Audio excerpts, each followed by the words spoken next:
Awesome. So Dan, thank you for joining the HomeLord Podcast. We're happy to have you. Yeah, happy to be with you guys. Yeah, we're super excited. You've done house hacking for a long time, and that's how we actually got connected, is through the house hacking world.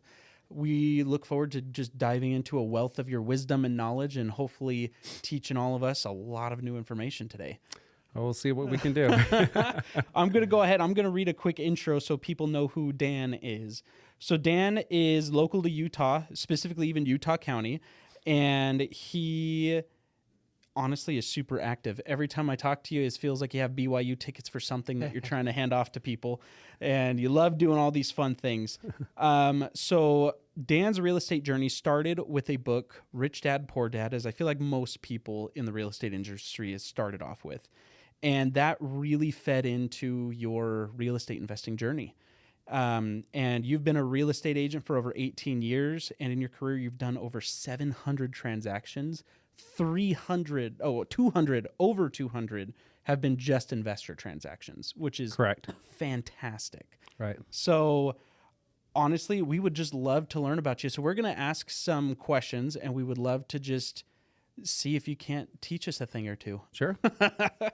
Sure. So always good to be with you. I mean, this is my first podcast ever, so I'm excited to do that. So far, you're doing great. So thank you. You haven't done anything yet, so that's great. Yeah, we'll see here in a minute if you're still doing great, but we'll see if I don't screw it up too bad. Right? You and me both.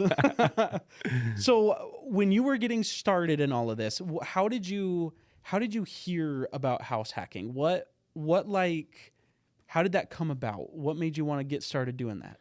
Well, the funny thing for me is I hadn't really heard the term when I did my first house hack. So I actually learned how to house hack by doing it. So it was actually later in my real estate career that I actually learned what house hacking really meant. I think a lot of people don't know what it means. Yeah. So for me at the time, and you can tell me if this is right or not, because you're more of an expert on house hacking than I am. But when I first bought my first home, literally I was in sales and a lot of my commissions were being held.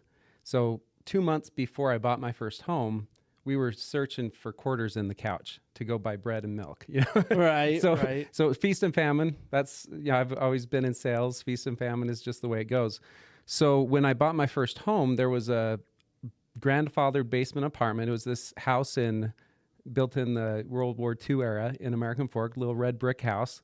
And we rented out the basement. And the only way we could get approved to buy the house was to rent out the basement. So at that time, the lender was using the income from the future income as part of the qualifying. That's awesome. Otherwise, I couldn't qualify.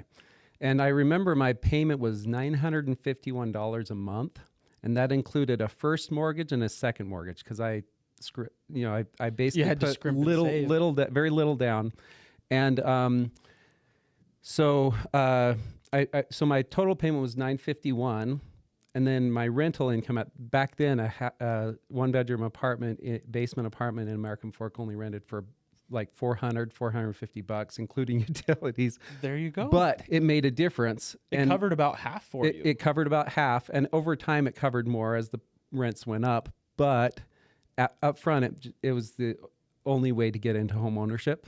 And that's basically the case a lot now is it's hard to get into home ownership. So you got to get creative. And